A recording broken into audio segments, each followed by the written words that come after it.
Game resumed. What's going on, gamers? This is Token Gaijin here with your scrub play of the day here in Heart of the Craft, Heart of the Swarm Starcraft. I'll be bringing Heartcraft is fun too. Heartcraft, and as you can tell, I'm with Stashburnside, my partner in crime, and we're going to be bringing you a ZZ Zit team versus Deoster, which is disaster or toaster just fucked up, and Ultorem, who sounds like a Jewish Ultron for some reason in my mind. And we're going to be bringing you these... him with my money. Exactly. We're bringing you a 2v2, and now they raise the level cap in a lot of our races, so, and by a lot of the races, I mean all three of them. So you can now get to level 35 with each of them, so we're allowed to be Zerg again, which me and Stash have been trying to do Terran and Protoss and failing miserably. So it's nice to be the Xenomorph-like race creature. We're basically the alien from Aliens, except not as cool. Not quite. We don't have that acidy spit. Or And- do we? Oh, we do in roaches and banelings. And as you can see, And hydras. and hydras. and as you can see, I'm going to be starting off my day with a 15 fast expand, my general build. As you can see, I was 11 of 10 right there. Pop my overlord, boom, auto 3 drone, and he's going to be poking out and checking my shit. Don't like that. So my drone's going to go follow him back to wherever the fuck he's cruising. He's on a booze cruise, and I'm gonna end that shit. And as you can see, Stash going for that very early gas and pool. Yep, we decided early on that I was going to go air, you were going to handle ground pound, so I got to get that early gas so I can save up and get all them mutas in the air. Yep, he's going for the Skyway Highway, and I'm just going to be sitting back pretty on my ground, and that was a horrible, I don't even know, was that a pun, an analogy? Whatever. And I'm going to be going It for was my a penalogy. Penalogy. And as you can see, I'm actually going to be taking the low ground to the high ground. Usually when you're fast expanding, you want to take the closer base. However, we were anticipating that Stash was also going to have to fast expand to get that extra gas.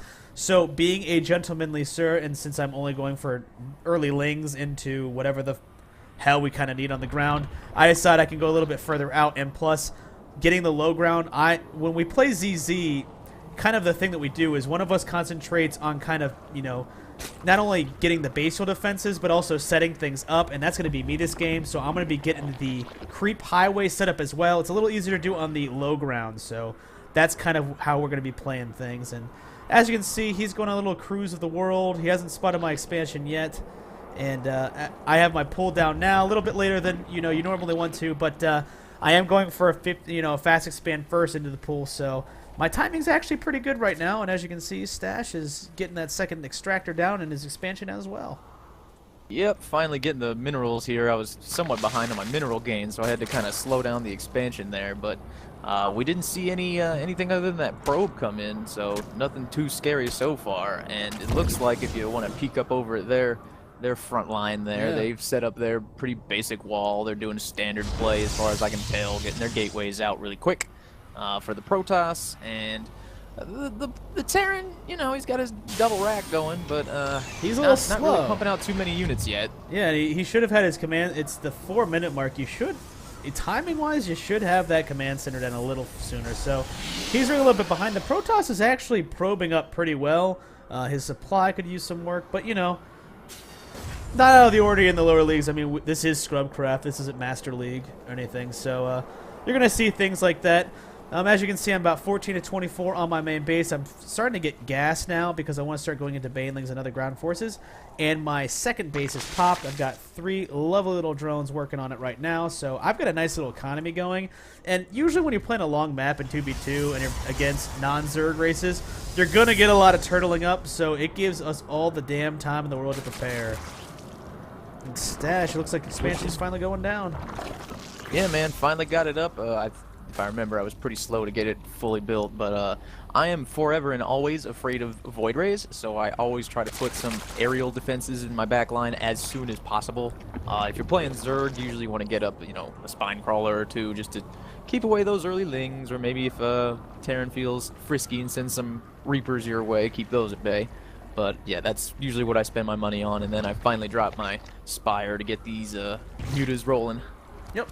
And as you can see, I'm also going to put one of these spore callers in my back line. And here's why.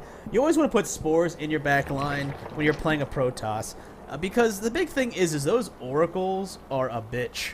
and they will destroy and wreck your shit. I mean, if you ever see Death Ray from the 3v3s that we play, a lot of them we don't record, but we'll one day get one out, and we'll show you just how much damage he does with those damn things.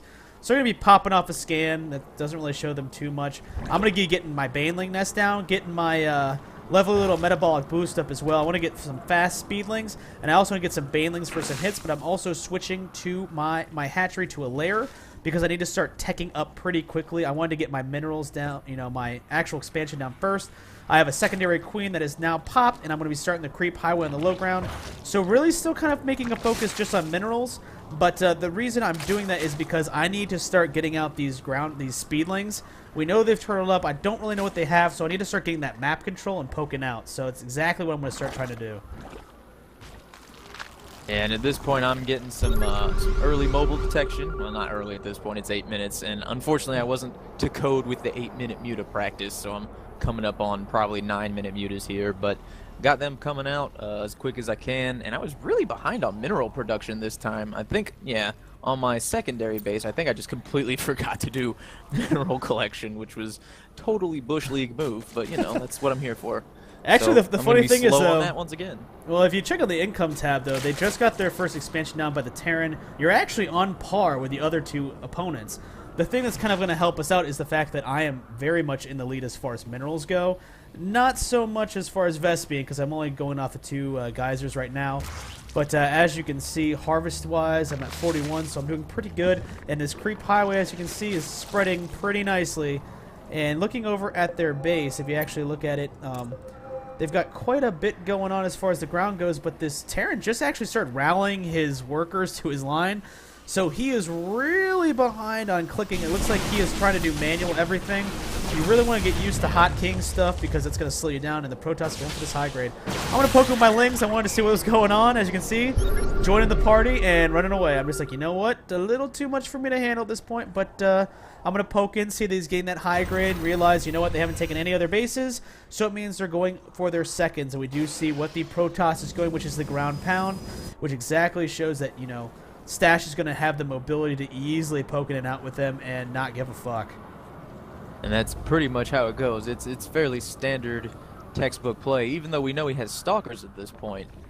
We don't really know what the Terran is up to. We always assume they're going Marine Marauder medevac, which he's somewhat doing. No medevac showed up, fortunately, but he's I mean, not to this Terran's discredit, but he's a little slow with getting his production out. He's got pretty decent amount of Marauders there, but against our build, that's not really going to help him. Nope, not at all. Especially the fact that I'm building all these Lings. It's going to be more for him into Banelings soon.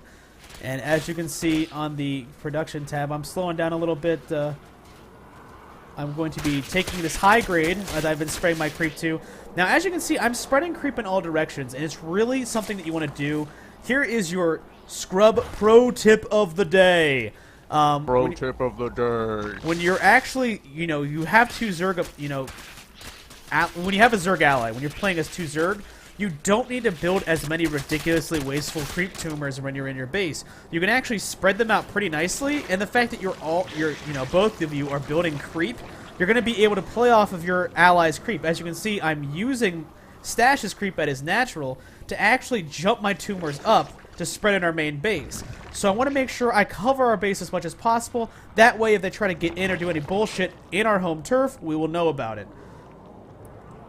Also, as you can see, the muta count getting pretty ridiculous up here. As you can see, tech-wise, getting that attack 2, and I am getting a couple overlords. Centrifugal hooks are going down, and during Locust, because I am going for Swarm Host. My infestation pit has finished. And I'm getting a lot of my Lings out. As you can see right now, I'm going in for a suicidal hit, and this is why. You don't want to be floating this many minerals or this much gas as anybody. But what I'm going to do is I'm going to go do a full-on hit and then rebuild my entire army. So that's why I'm econing up a little bit more than I usually do. But as you can see, I'm going to poke out. Not going to be able to get as much done. I'm going to waste my entire army, and I actually do quite a bit of damage to that, taking out a lot of what the Protoss had. Pretty significant, actually. I wasn't expecting too much to come of that, but that did allow us to see their unit composition, which after that Baneling ball was not very fun for them, but this allowed me to intercept them with my mutas here. And as you can see, basically at this point, I am re-upping. I've got 22 lings on the way. I have 6 swarm hosts going down. So I basically just need Stash to stall them so that I can get my troops out and overwhelm them. As you can see, this Mutable is way too much for just a couple Stalkers to handle. So the Marines are going to have to come in to try and finish this off.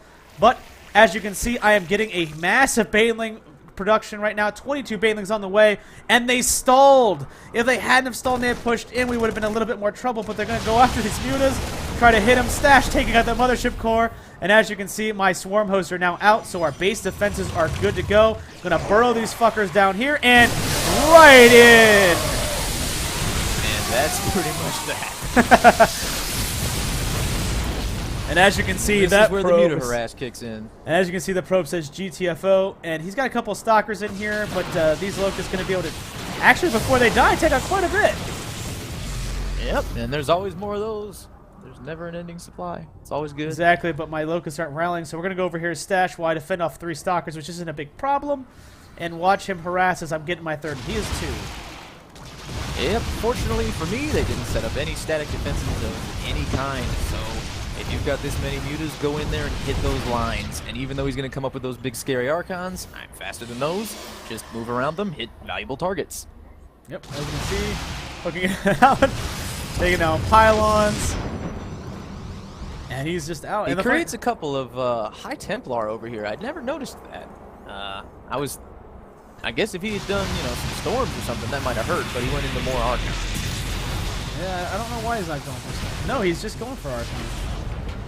Well, I mean, Archons are a good counter, but not if you. He doesn't even have Storm Research.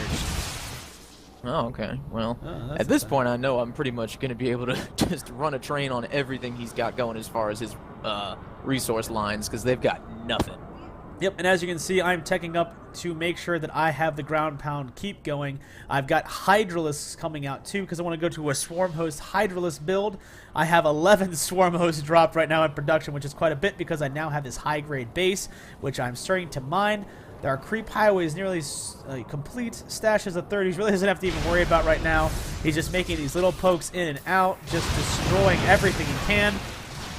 Going for that Terran supply line. Look at that. Oh, hit that supply.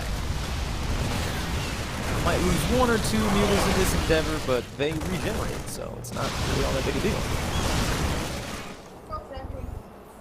As you can see, Stash bugging out. The Archons coming to try and finish him off. And oh, look, an undefended high grade. Easy takings. And that's really going to put him behind because he has no production at this point. No resource gathering. None. Maybe a couple of spare probes, but that's going to be it.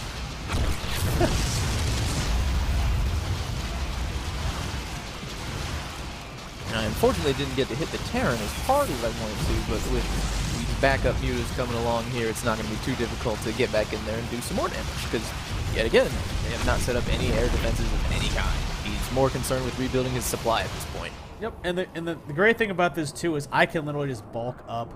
As you can see, I'm basically just building creep tumors at this point and getting my massive ground army up. I do have all of my swarm hosts now unburrowed, and it's about time that I move these motherfuckers out. So the Autobot's going to roll out. Stash, keep making these little hits, running back and forth, back and forth. Oh. Just and so again, nasty. just hitting that supply line, hitting those supply buildings, just getting rid of stuff that they're going to need in order to counterattack effectively. And as you can see now that I've moved my army up, they do have a decent amount of forces being produced right now. But with Stash running away, he's starting to lose a couple mutas. I decide, let's make them focus their attention elsewhere and hit these front buildings with these locusts. Time to knock knock. Now, as you can see, their army is too busy running around trying to fight Stash. And I'm just going to kind of waltz in here with my locusts, kill off all these supply depots blocking the front, and start taking out these starports. Now, as you can see, I had a horrible locust rally again. I don't know why I'm so bad at it, but I'm going to get these locusts start coming up here. A couple hydras coming up, just give me that vision I need. Really not too worried at this point. As you can see, the Protoss and Terran are just way too worried about these mutas still. So all I'm going to do is just take out this second starport from the low ground. And here they come, trying to take me out. All these Archons, everything just trying to hit me. But the greatest thing about locusts is they're free. And they do damn work, dude. Oh. Those little bastards are hardy for as tiny as they are. Especially when I've produced this many and teched them up. Yeah, that ain't no joke, man.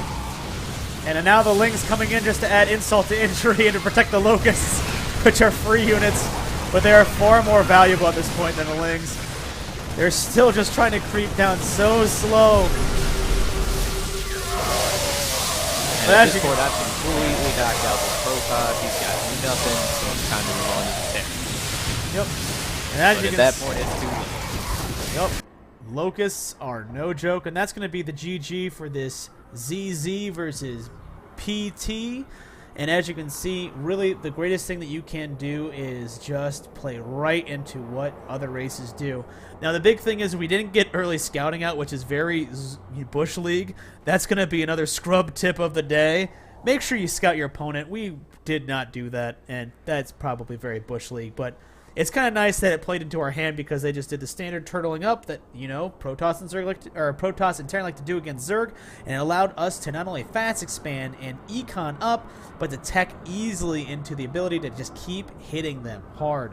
Map control is key, and Zerg are very good at it, so make sure you utilize this because, as you can see, if you go to our view versus theirs, we can see about half of the map just due to a creep highway, and their view sucks. Yeah, they literally have just their little sardine can that they're trapped in. Yep. And that's what's going to allow us to do it because, I mean, Mutas are really fast. He can poke around all these cliffs, just poke in and out, and then I can just start pounding away at this ramp. If if they try to back into their base a little bit more, I can lift half my locusts up, move half of them forward, burrow them again, start producing locusts, allowing me to move the rest of them up. You want to make sure that when you are using these swarm hosts to produce locusts, that you are using them efficiently. What I've seen a lot of people make the mistake of doing is unburrowing all of them at once to move them up, and that's dumb because when that happens, your swarm hosts are exposed and can be killed easily. They don't have any ability to attack. So what you really want to do is actually move them up half of your forces up at a time, allowing you to have locusts back while you're making that move, so if they try to come in and hit you, you have some defenses while they're burrowing. Other than that, really not much else to say, except if you're playing a Zerg, please make sure you're expanding because, as you can see, that is going to help us win this game pretty easily. Yes, indeed. All right, well, keep it locked for Token Gaijin Gaming's Scrub Plays of the Day. We're going to be producing a little bit more of these consistently also. Me and Stashburnside are going to be filming more SWOTOR Chilbro Swaggins and 10 Tons Bird Shit coming up. And also going to be... tons of bird shit. Me and Death Wraith going to start doing Guild Wars plays again, and we're all doing Final Fantasy 14. So, going to be a lot of coverage on Final Fantasy 14. We have quite a few of the classes covered. I think there's only a couple of them that between the three of us we don't have max level yet. Yeah, but we've got a lot of content to cover. Oh yes, we do. We're going to start covering that game like a crazy bitch, but she fucks so good on top of it. So we swear, we'll see you guys next time. Amen. Later. Later.